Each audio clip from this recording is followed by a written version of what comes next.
Oke, assalamualaikum warahmatullahi wabarakatuh. Selamat pagi menjelang siang atau selamat siang. Salam sejahtera bagi kita semuanya. Oke, pada video kali ini, ini video yang saya janjikan dari beberapa kelas, karena kita akan membahas mengenai pertanyaan-pertanyaan yang belum sempat saya jawab. Bukan berarti saya males, tapi ada beberapa faktor. Yang pertama berkaitan dengan kecepatan saya dalam mengetik, ya kan. Kemudian yang kedua ini berkaitan dengan waktu kita yang singkat, karena 1 jam hanya 30 menitan. Ya. Kemudian nanti saya akan membuat beberapa video. Nah, untuk part ini kita akan membahas mengenai Gestapo atau gerakan G30 SPKI, di mana ini adalah salah satu subbab dari materi desintegrasi atau ancaman bangsa Indonesia dalam menghadapi desintegrasi. Oke. Kemudian yang pertama, nah ini materi yang paling banyak mengandung pertanyaan, ya. Kita ke Gestapo dulu ya, gerakan G30 SPKI. Nah, dalam gerakan G30 SPKI ini termasuk dikategorikan sebagai sejarah kelam bangsa Indonesia. Kenapa Bu menjadi sejarah kelam bagi bangsa kita? Karena memang negara kita itu tidak mampu dalam menyelesaikan, tidak mampu dalam membersihkan, membenarkan, atau menampilkan sumber sejarah berkaitan dengan Gestapo sesuai dengan fakta yang ada. Sehingga ketika kita membahas mengenai gerakan G30 SPKI, maka benar kita seperti mengurai, ya, seperti berusaha membuat benang yang busuk menjadi lurus. Nah, ini suatu hal yang kemungkinan besar tidak mungkin di negara kita, ya. Ketika kita membahas mengenai Gestapo, maka nanti saya akan menampilkan yang namanya 3 teori, ya. Teori pertama atau hipotesis pertama, ya, kita membahas mengenai versi pemerintahan Orde Baru, yaitu kita tahu 1966 sampai 1998. Nah, di dalam hipotesis ini mengandung spekulasi atau dapat spekulasi bahwasanya keterbukaan ideologi di negara kita itu menjadi salah satu faktor utama atau pemicu dari yang namanya masuknya komunis, sehingga menjadi bumerang bagi negara kita. Ya, itu benar bahwasanya negara kita ketika era merdeka kita sempat menerapkan yang namanya Marxisme, Marxisme, liberalis, ternyata tidak cocok untuk negara kita. Kemudian sosialis, kemudian sampai kita membentuk yang namanya atau memakai yang namanya ideologi Pancasila, ya, hingga saat ini. Nah, keterbukaan ini menjadi bumerang dalam artian negara kita, negara yang baru merdeka, dimasuki beberapa ideologi atau pemikiran tanpa adanya sebuah filter, ya kan, maka semuanya akan diserap tanpa adanya filter, ya, karena ini pemicu banyaknya pemikiran, jelas akan banyaknya yang namanya pro dan kontra. Nah, ini sama halnya dengan negara kita. Kemudian kalau kita tarik yang namanya hipotesis kedua, maka di situ dipercaya bahwasanya adanya konflik internal dari angkatan darat, yaitu nanti akan ada 2 kubu, ya, dari kubu Soekarno dan kubu kanan. Nah, dalam kubu Soekarno ini setuju akan yang namanya Nasakom, nasionalis, sosialis, dan komunis. Ketika kita membahas mengenai nasionalis, sosialis, dan komunis, ingat ketika konsep ini dapat digabungkan loh, ya. Kalau kita melihatnya nasionalis, Anda tahu benar yang dimaksud dengan nasionalis, ya kan, cinta tanah air, ya kan, memperjuangkan apapun untuk tanah air. Kemudian komunis, nah komunis ini kan jelas, ya kan, dengan berbagai radikalisme, kemudian keinginan yang mencapai sebuah keinginan dalam bentuk kekejaman ataupun bengis. Nah, itu yang digambarkan oleh konsep komunis. Kemudian adanya yang namanya sama rasa sama rata, nah itu di komunis. Nah, ini kan berbeda, nanti akan berbenturan. Kemudian yang ketiga adalah sosialis. Nah, golongan sosialis, nah ini golongan-golongan berkaitan dengan aspek sosial, dalam artian mungkin masih nyambung, ya, dalam komunis, karena Kalau sosialis berarti kan berkaitan dengan sosial dan masyarakat, ya kan? Masyarakat dengan lingkungan itu konsep dari sosialis. Kemudian dari golongan TNI sendiri, nah ini dari golongan TNI ini menentang keras yang namanya adanya komunis, karena dirasa komunis itu termasuk ideologi yang tidak benar untuk atau tidak tepat yang diterapkan di negara kita. Kemudian hipotesa yang ketiga, nah ini berkaitan dengan pihak asing, di mana keterlibatan blok barat di tengah konflik perang dingin. Nah ini yang dipertanyakan berkaitan dengan CIA ya. Blok timur, jadi kubu ini nanti ada dua ya, adanya blok timur dan blok barat. Nah blok timur ini siapa? Ya, ini diprakarsai oleh Uni Soviet, Cina, Warsaw Pact. Nah negara-negara ini negara-negara atas dasar bentukan komunis, ya kan? Anda tahu sendiri Soviet Cina, bahkan Soviet RI. Nah ini adalah negara-negara bentukan komunis. Nah, menyinggung berkaitan dengan Soviet Cina. Jadi Cina itu kan juga bukan komunis. Jelas komunis berkaitan dengan Uni Soviet. Nah, ketika Uni Soviet membentuk negara Cina komunis, dan mengatakan atau memberikan kesepakatan atau membentuk negara yang namanya Uni Soviet Cina. Dalam artian kenapa demikian? Nah, tujuannya adalah jelas untuk ikut campur nantinya di dalam pemerintahan dari Cina yang dimana disusupi dengan ideologi komunis, itu nanti akan mempermudah membentuk karakter komunis, kemudian ikut dalam sebuah sistem pemerintahan. Nah ini sama juga dengan yang namanya negara kita. Dan negara kita kan juga pernah yang namanya terbentuk yang namanya Soviet RI. Tujuannya sama. Nah ini justru Soviet RI ini semakin membentuk yang namanya gerakan PKI di negara kita. Kemudian kalau Anda bertanya berkaitan dengan Korea Utara, di mana dia komunis ya. Korea Utara ini komunis, paling komunis dalam artian Korea Utara ini komunisnya pembentuknya adalah Cina. Jadi di situ adalah Cina korup ya, atau istilahnya intinya itu negara komunis atas bentukan Cina gitulah. Kemudian tetapi pada perjalanannya Cina sendiri angkat tangan dengan komunis yang dianut oleh Korea Utara. Kenapa demikian? Korea Utara punya pandangan sendiri berkaitan dengan komunis. Kemudian kalau Anda bertanya, Bu ke zaman mana?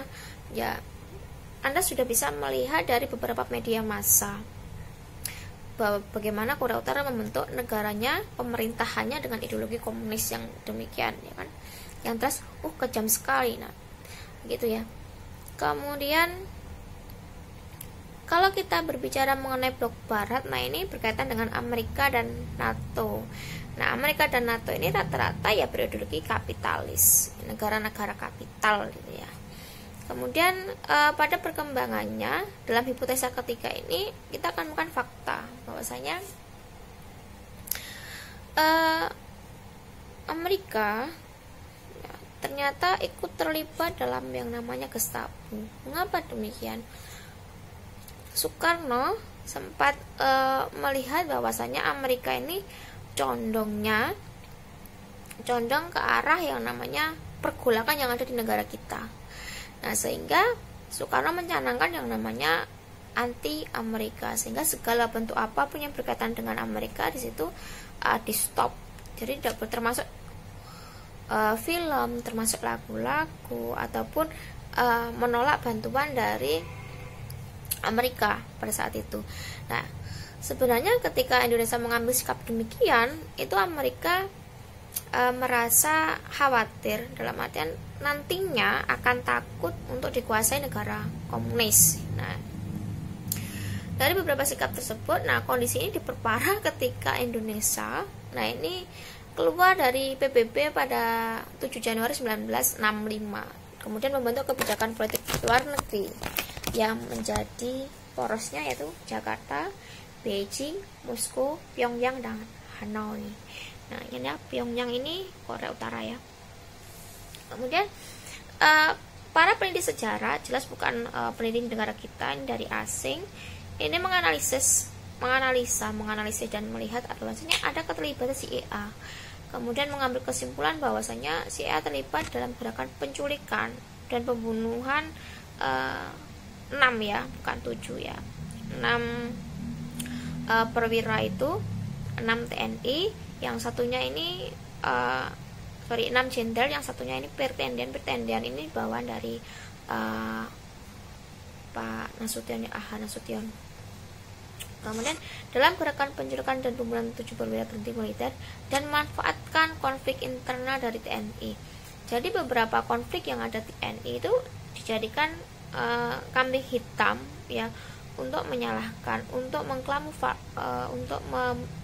mengkamuflase boleh, ataupun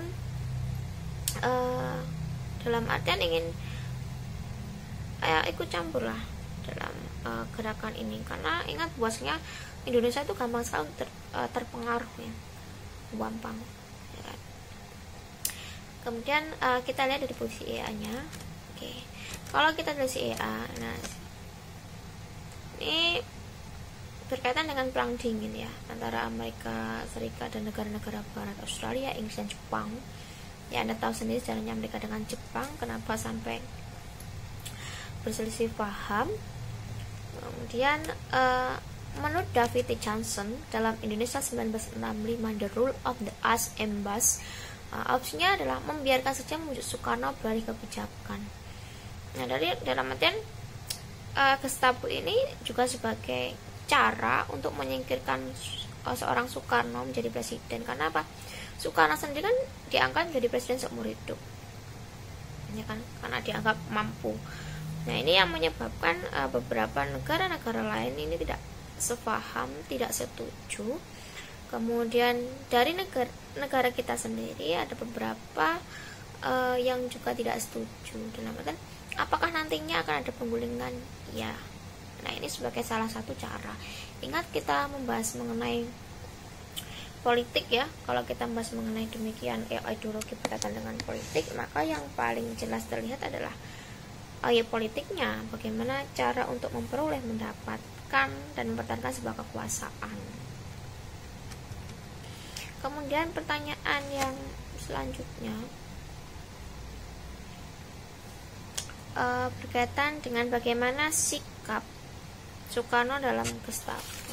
Pada dasarnya Soekarno sendiri juga menentang keras berkaitan dengan Gestapo ya kan, karena sungguh adanya Gestapo yang demikian ini sungguh mencederai yang namanya bangsa. Kemudian dengan hal ini akan muncul yang namanya emosi. Bahkan di dalam sidangnya Presiden pun mengatakan beberapa intinya, ini saya jelaskan ya. Yang pertama, mengutuk pembunuhan buas terhadap perwira angkatan darat. Nah, kenapa dikutuk? Karena memang tidak manusiawi. Ada berbagai spekulasi yang mengatakan bahwasanya kekejaman PKI dengan ditemukannya 7 jenazah tersebut. Ingat, itu berkaitan dengan beberapa sudut pandang, berkaitan dengan beberapa pelaku sejarah, dan berkaitan dengan beberapa pembelokan sejarah. Jadi tolong jangan berpikir sendiri atau mentafsirkan sendiri. Kemudian tidak membenarkan pembentukan Dewan Revolusi. Ya, Dewan Revolusi ini juga dianggap tidak penting di era demikian ya. Ini dalam kabinet Dwi Kora itu ya. Kemudian kemudian termasuk Presiden menegaskan bahwasanya agar jangan kita kemudian oleh peran perorangan, oleh tindakan-tindakan membuat kehidupan bangsa terpecah. Jadi Presiden sendiri sudah mewanti-wanti dengan adanya berbagai pergolakan yang terjadi di negara kita, jangan sampai menimbulkan yang namanya perpecahan. Menyatukan negara kita itu kan suatu proses yang panjang, berkaitan dengan Nusantara, berkaitan dengan Indonesia saat ini, berbagai suku, ras, bahasa, dan budaya. Nah, itu dari PKI. Kemudian ada juga yang bertanya berkaitan dengan Dwi Kora. Jadi Dwi Kora salah satu kabinet yang terbentuk pada tanggal 27 Agustus 1964. Nah, kabinet ini dibentuk sebenarnya sebagai pengganti dari kabinet kerja ya. Dalam artian tugasnya adalah untuk mengefektifkan pelaksanaan dari program pemerintah berdasarkan pidato Tafif pada tanggal 17 Agustus 1945 yang lalu ya. Oke. Kemudian kita lihat anggotanya, karena terjadi reshuffle ya ketika kabinet kerja, kemudian di reshuffle ada 10 menteri baru yang masuk di situ. Yang pertama Nyoto, kemudian ada Brigjen Pol Mujoko, Majen Sumamo, kemudian Kolonel Sutarjo, DS Suryadi, Sutomo, Majen Sarbini, kemudian DRS Ahadi, Nyonya Artati Marzuki Sudirjo, dan Brigjen Dr. Syarif Tajib. Yang menjadi menarik di situ ada yang namanya Nyoto ini salah satu antek-antek dari PKI.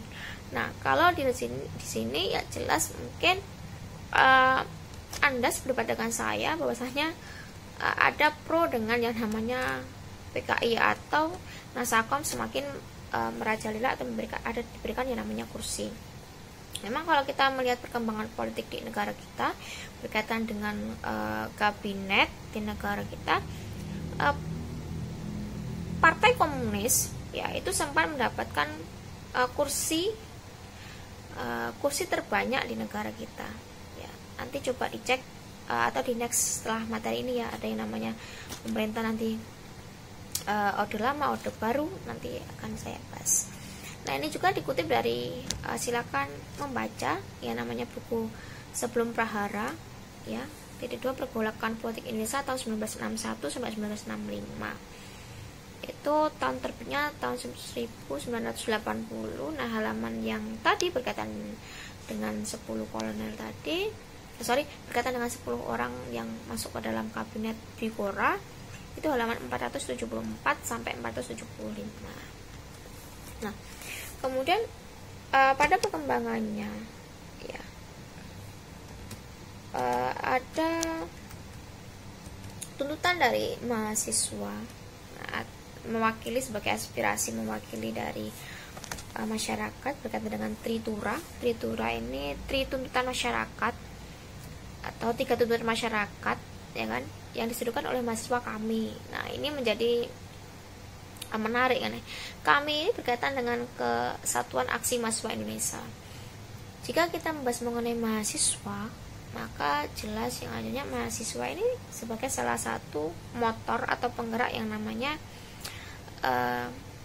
pemerintah di negara kita ya kan. Ada peran mahasiswa, ada peran pelajar. Anda itu kan pelajar ya, jadi ada peran Anda, peran pemuda dalam pembentukan ketatanegaraan, dalam pembentukan kepolitikan. Nah, kita punya hak untuk itu. Oke. Kami ini menuntut 3 ya, ada 3 tuntutan dari kami, dimana yang pertama itu pembubaran PKI beserta ormas-ormasnya. Ya, benar. Bahwasanya kekejaman PKI yang luar biasa, memberikan luka yang luar biasa kepada bangsa negara kita, ini menyebabkan mahasiswa dengan kami ya kan, nah itu membentuk yang namanya ide bahwasanya jika negara ingin tentram, maka ya harus membubarkan yang namanya PKI beserta ormas-ormasnya. Jadi itu dibasmi semuanya seperti parasit ya. Kemudian yang kedua, perombakan kabinet Dwi Kora. Kenapa kabinet Dwi Kora dirombak? Ingat, di dalam kabinet Dwi Kora ada yang namanya Nyoto, yang dimana antek-antek PKI. Jika dalam sebuah kabinet ya kan ada beberapa atau ada salah satu saja berkaitan dengan ideologi komunis, nah pasti nanti di kabinet ini akan dijadikan sebagai tunggangan untuk kepentingan pribadi. Dalam artian apa? Untuk melegalitaskan yang namanya ideologi komunis tersebut. Yang ketiga, ini berkaitan dengan turunkan harga pangan. Ya, kekacauan politik jelas akan memicu yang namanya kekacauan ekonomi, di mana ekonomi dan politik berkaitan dengan kebijakannya. Nah, kebijakan yang tidak mampu menekan atau kebijakan yang nantinya akan mempersulit yang namanya masyarakat, termasuk kebijakan yang namanya harga pangan. Ya, memang era-era pasca PKI itu harga pangan melambung tinggi. Nah, ini yang dilakukan oleh masyarakat. Oke. Kemudian nah ada yang bertanya kalau tidak salah, siapa yang memprakarsai atau siapa yang melakukan pembunuhan massal PKI, atau siapa yang menumpas PKI beserta ormas-ormasnya. Jadi dipimpin oleh Sarwo Edi, tetap di dalam bawahan dari Soeharto, di mana dia diperintahkan untuk melakukan pembunuhan massal dari anggota PKI dan American Tech PKI di Indonesia. Itu sama-sama tidak manusiawi, tapi kalau dilihat yang namanya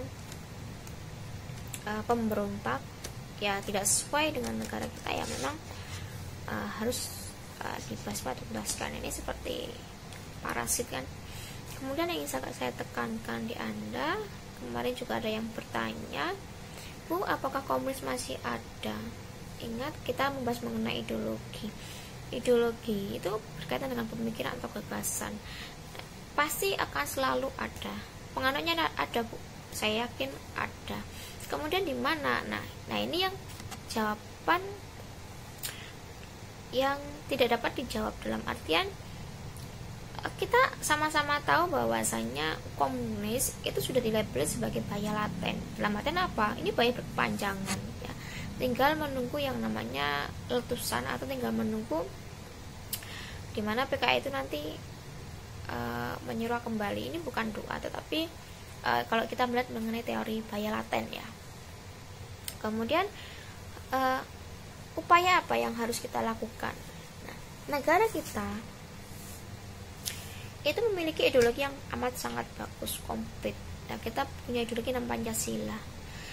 Negaramu, negara kita tercinta ini, negara yang mampu menghafalkan isi Pancasila tetapi tidak mampu mentafsirkan yang namanya Pancasila. Nah, hal ini artinya apa? Bahwasanya kekeliruan dalam pentafsiran Pancasila, maka tidak akan mampu yang namanya memfilter, tidak mampu yang nantinya akan membendung ideologi-ideologi akan masuk. Nah, tugas kita bersama adalah jelas ya, mengamalkan yang ada di Pancasila dan mentafsirkan yang ada di Pancasila. Kita tidak mampu menghilangkan yang namanya ideologi komunis, marxisme, marxisme, liberalis, kapitalis, Pancasila ya kan. Nah, ini ideologi-ideologi yang selalu berkembang, ideologi yang tidak akan mungkin dan tidak akan pernah hilang. Nah, tergantung bagaimana kita mengambil sikapnya.